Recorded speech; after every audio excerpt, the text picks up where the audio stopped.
Liebe Freunde, seit 1985 interessiere ich mich mittlerweile für Bruno Gröning und seine Lehre.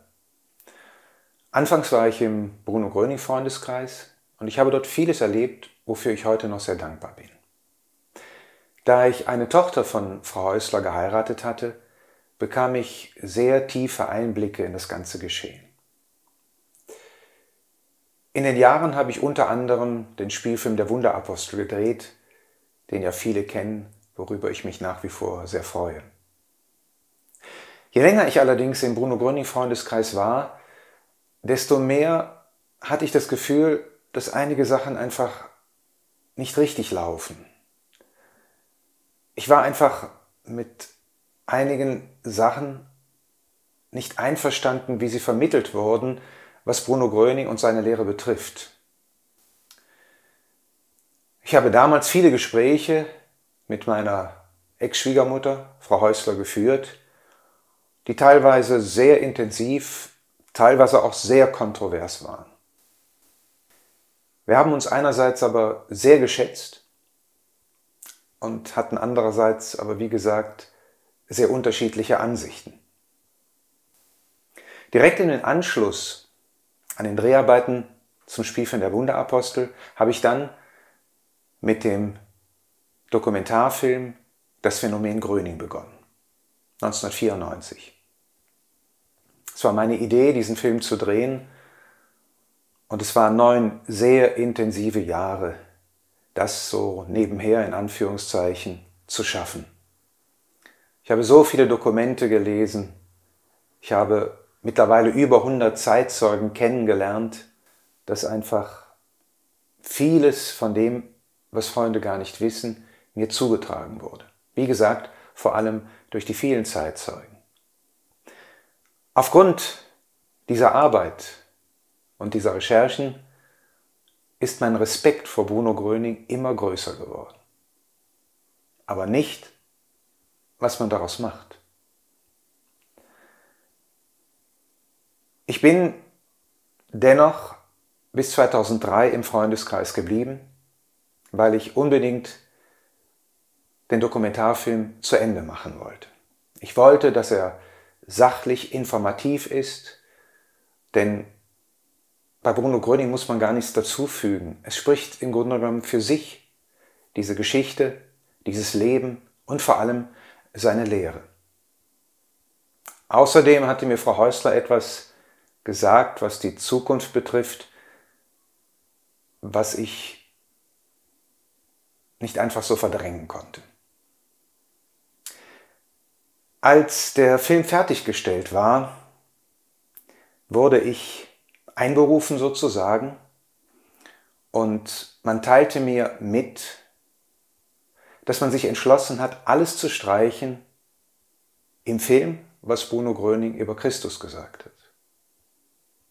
Auch jedes Foto, wo Bruno Gröning ein Kreuz trägt, wo man das sieht, sollte herausgeschnitten werden. Es war für mich unvorstellbar. Ich glaube, ich kann wirklich sagen, es war einer der schlimmsten Momente in meinem Leben. Ich war in gewisser Weise verzweifelt, ich war zutiefst traurig. Ich habe so manche Träne damals geweint, weil ich nicht verstehen konnte und bis zum heutigen Tag nicht kann, dass Menschen wagen, so etwas zu tun. Denn man teilte mir auch mit, dass man das nicht nur im Film tun möchte, sondern in Zukunft grundsätzlich, dass man nicht mehr die Lehre Christi in den Vordergrund stellen möchte, sondern dass man das herauslässt. Das heißt, dass man etwas herauslässt aus der Lehre Bruno Grönings, wovon er selber immer und immer wieder gesprochen hat. Das war der endgültige Bruch. Ich wollte mir einfach treu bleiben und ich konnte mit meinem Namen zu solchen Entscheidungen einfach nicht stehen. Ich hätte morgens nicht mehr in den Spiegel schauen können. Würde mir übrigens wünschen, dass so manch anderer auch gewisse Konsequenzen aus solch einem Tun zieht. Wissen Sie, mir kommt es so ein bisschen vor, man sagt, dass in der Bibel im Neuen Testament bei einem Konzil auch einiges herausgestrichen worden ist, von seitens der Kirchenvertreter, wo Jesus über Reinkarnation gesprochen hat. Also bewusst der Reinkarnationsgedanke herausgenommen wurde, aus welchen Gründen auch immer. Es erinnert mich daran, dass wieder Menschen hingehen und sagen, hier ist eine Lehre, aber ich lasse einfach etwas weg.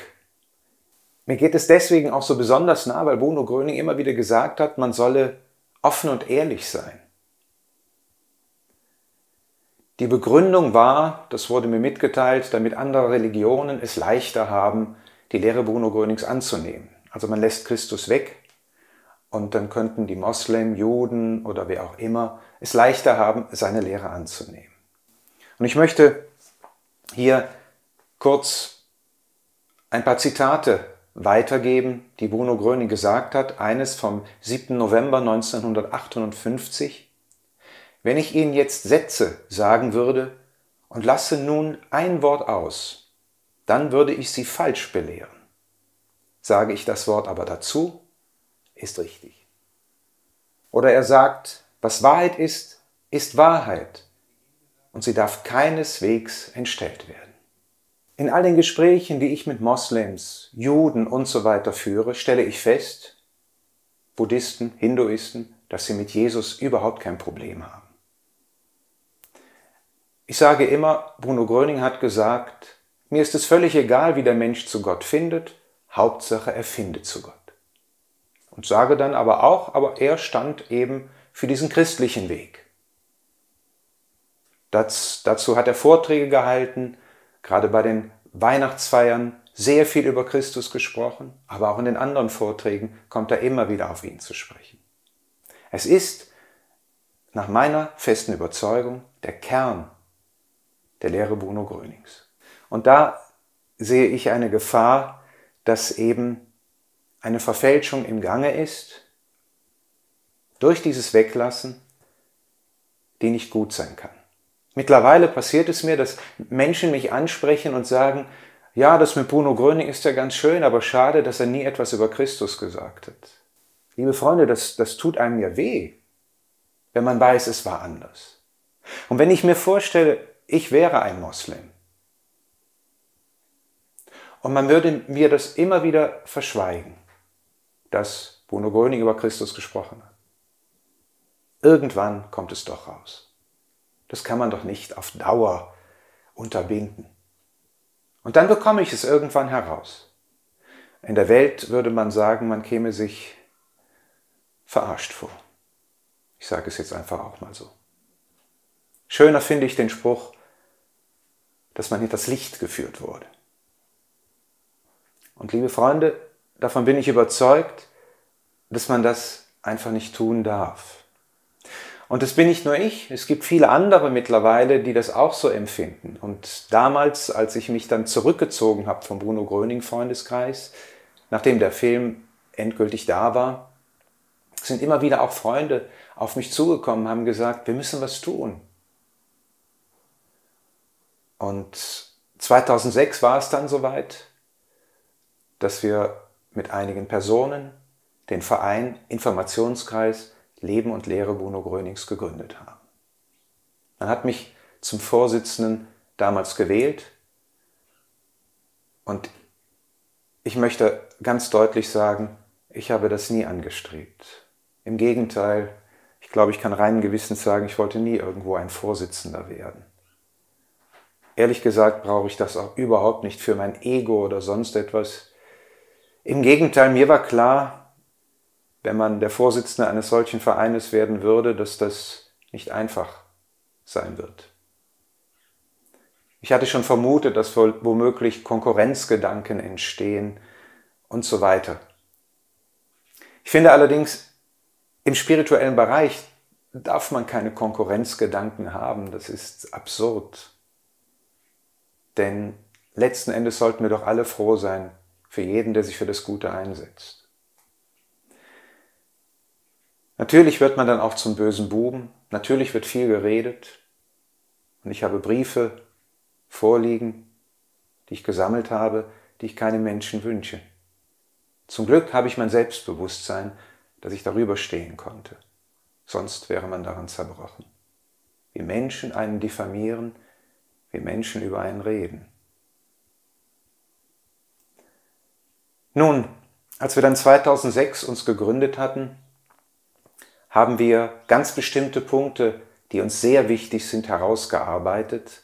Und seitdem sagen wir das auch immer und immer wieder den Freunden, die uns zu unseren Tagungen auch kommen. Wir machen Tagungen, 4 Stück im Jahr zurzeit, für Nord-, Süddeutschland, West- und Ostdeutschland. Manchmal auch, wenn es im Rahmen noch möglich ist, auch eine Weihnachtsfeier. Und das Allerwichtigste für uns ist, dass erst einmal die Lehre Bruno Grönings so weitergegeben wird, wie er es gesagt hat, eben mit den Christuspassagen. Dass es nicht zensiert ist, sondern so, wie es der Wahrheit eben entspricht. Das Zweite, es haben sich viele freie Gemeinschaften gebildet und es bilden sich immer mehr und immer mehr. Das sind Menschen, die aus sich selbst heraus sagen, sie wollen die Lehre Bruno Grönings weitergeben, aber sie wollen nirgendwo mehr gebunden sein. Und diese freien Gemeinschaften unterstützt unser Verein.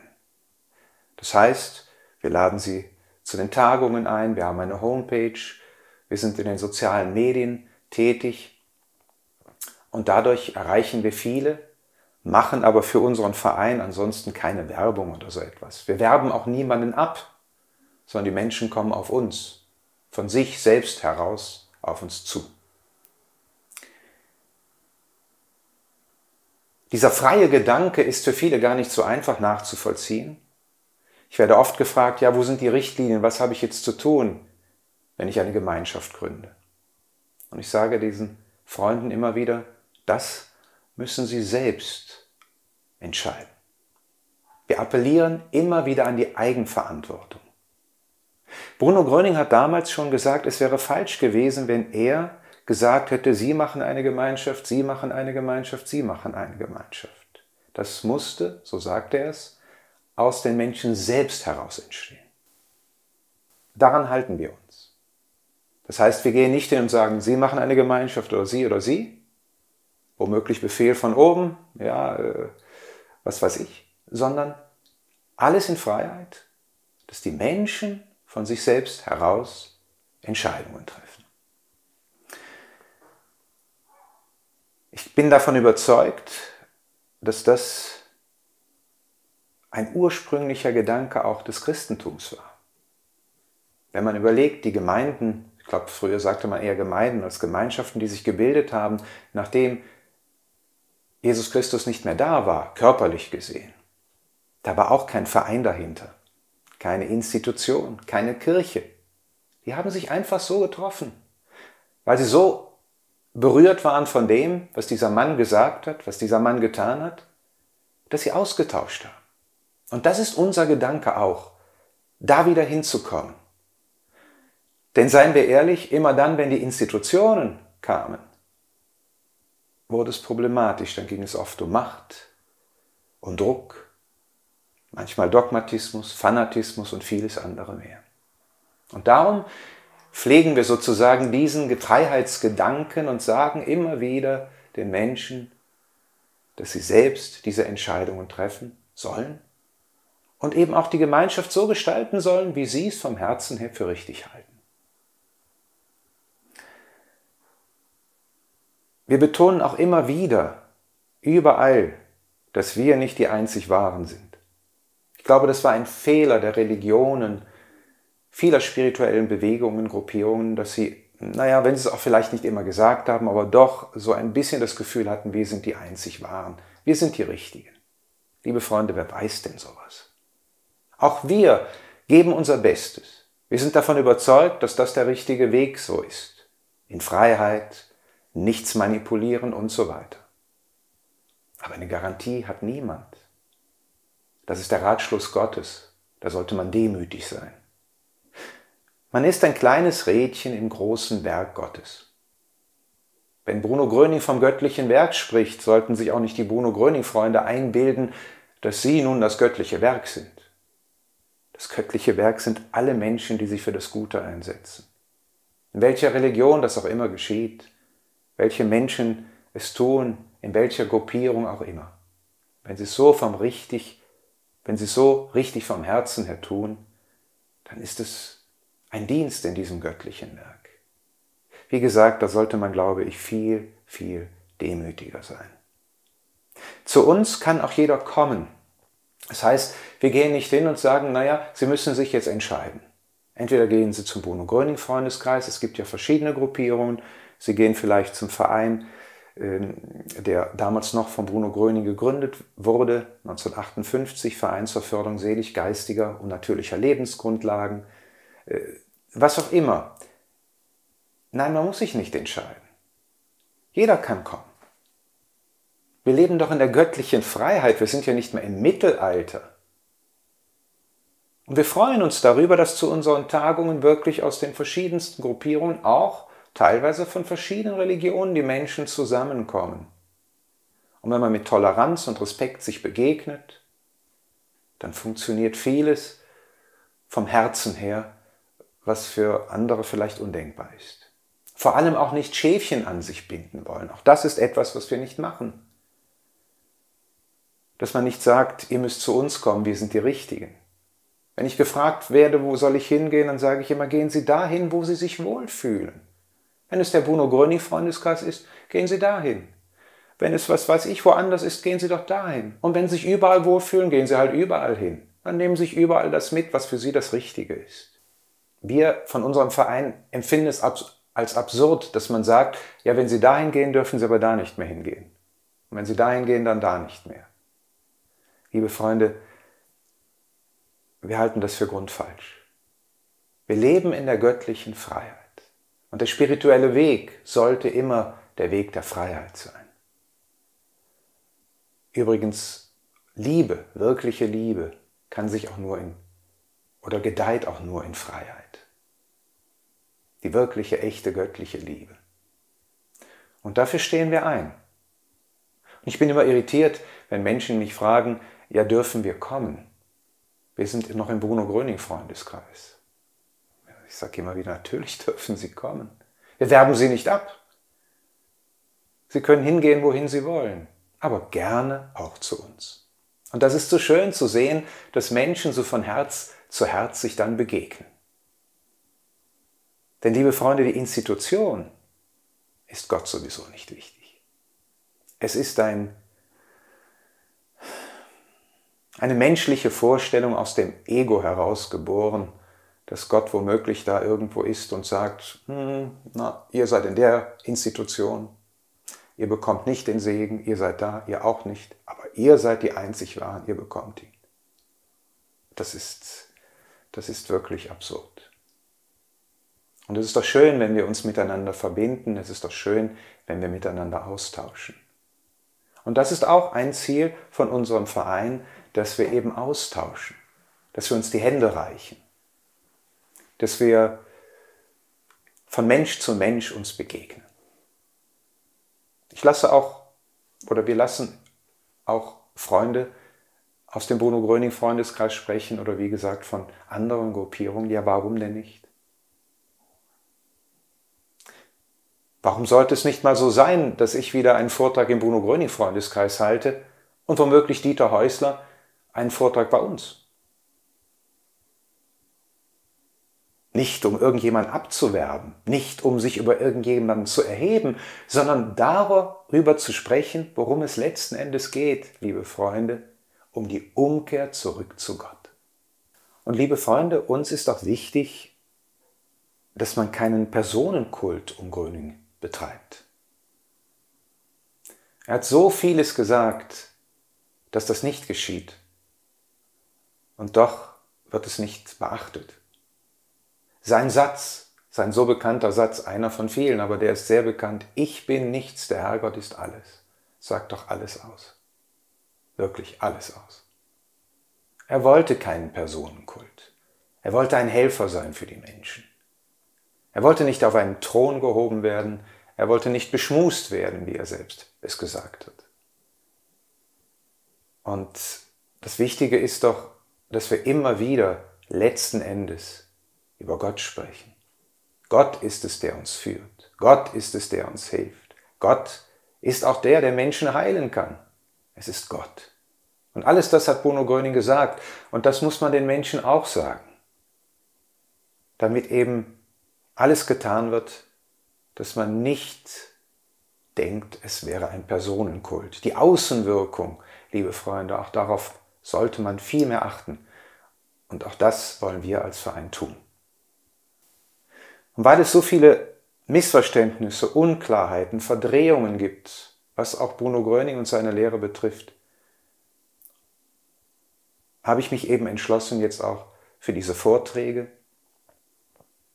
Stück um Stück so viel wie möglich weiterzugeben. Auch von den vielen Gesprächen mit den Zeitzeugen, die so Wertvolles mir anvertraut haben, die teilweise gesagt haben, das habe ich noch nie jemandem gesagt. Es ist Zeit. Es ist Zeit, dies zu tun. Und unser Verein und ich tun das nicht, um irgendjemanden zu diffamieren. Persönliche Diffamierungen sind grundfalsch. Es geht darum, immer nur Taten zu beurteilen, um die Wahrheit zu ringen. Mehr nicht. Wir tun alles, dass niemand böse über einen Menschen spricht. Das werden Sie bei mir auch nicht erleben. Aber man muss den Mut haben zu sagen, da haben wir das Gefühl, das ist nicht gut, das ist nicht richtig. Und es dann auch wirklich beim Namen zu nennen. Und wenn das dann Menschen stört, wenn man dann wieder zum bösen Buben wird, ist es halt so. Ich nehme das in Kauf. Ich will zur Wahrheit stehen. Und unser Verein, und da bin ich sehr dankbar, dass so liebe Menschen da sind, stehen genau hinter diesem Gedankengut. Liebe Freunde, Bruno Gröning rief zur großen Umkehr auf. Zur großen Umkehr zurück zu Gott. Und dieser Weg zurück zu Gott geht nur über Liebe und Wahrheit. Es ist meine feste Überzeugung, dass das die Säulen sind auf diesem Weg. Wie Jesus schon sagte, liebe deinen Nächsten wie dich selbst. Und an erster Stelle Gott. Gottes Liebe, Nächstenliebe, Selbstliebe. Darum geht es. Und die Wahrheit erkennen. Und dann auch von der Wahrheit zu berichten. Die Wahrheit ist wie ein Schatz und man wäre egoistisch, wenn man ihn für sich behalten würde. Aber Wahrheit. Nichts manipulieren, nichts weglassen, nichts hinzufügen, sondern so, wie es die Helfer sagen. Und Bruno Gröning ist für mich ein ganz großer Helfer. Ich sage nochmal, ich verabscheue jeden Personenkult. Aber für mich ist er jemand, der wirklich sehr viel wusste und das, was er uns weitergegeben hat, den Menschen zurück zu Gott führen kann. Und mehr wollte er nicht. Das war seine Aufgabe. Das ist seine Aufgabe. Und liebe Freunde, das wünsche ich uns allen, dass wir ganz, ganz liebevolle Menschen sind. Dass wir die Wahrheit erkennen und sie dann auch wirklich bemühen, uns im Alltagsleben umzusetzen. Wer ist schon ohne Fehler? Und wer glaubt, etwas Besonderes zu sein, macht einen besonders großen Fehler. Aber es wäre schön, es wäre gut, wenn man es wirklich deutlich erkennen kann, dass man es ernst nimmt. Mit diesem spirituellen Weg und, wenn man möchte, mit der Lehre Bruno Grönings. In diesem Sinne wünsche ich Ihnen und Ihren Lieben Gottes reichen Segen. Alles Liebe. Liebe Freunde, es wird Ihnen klar, dass das Erdenleben Christi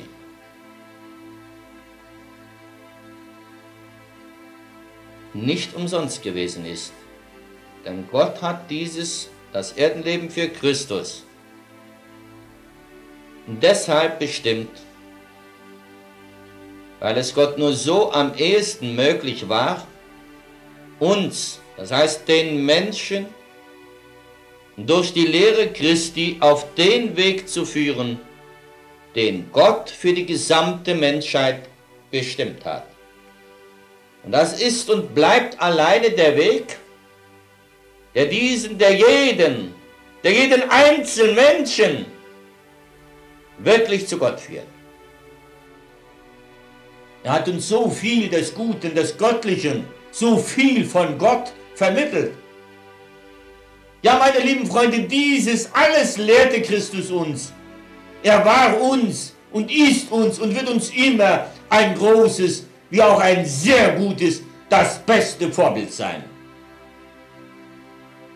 Und daher war Christus 33 Jahre auf dieser Erde, das heißt, in dem Körper, in dem Gott ihn für dieses Erdenleben geschenkt, damit er uns all das vermitteln kann, was Gott für uns, für die gesamte Menschheit zu sagen hat. Denn anders haben die Menschen nicht mehr auf Gott hören können. Und ich frage Sie, meine lieben Freunde, warum sagte Christus, folget mir? Wer folgt ihm? Wer tut all das, was er zu tun hat? Wer ist hier mal zur Tat übergegangen? Wo ist der Mensch? Wo sind die Menschen? Wie weit ist die Menschheit abgegangen von dem Weg, der allen Menschen zu Gott führt? Ich wünsche Ihnen allen viel Liebes, viel Gutes, das Gott für alle Menschen bestimmt hat.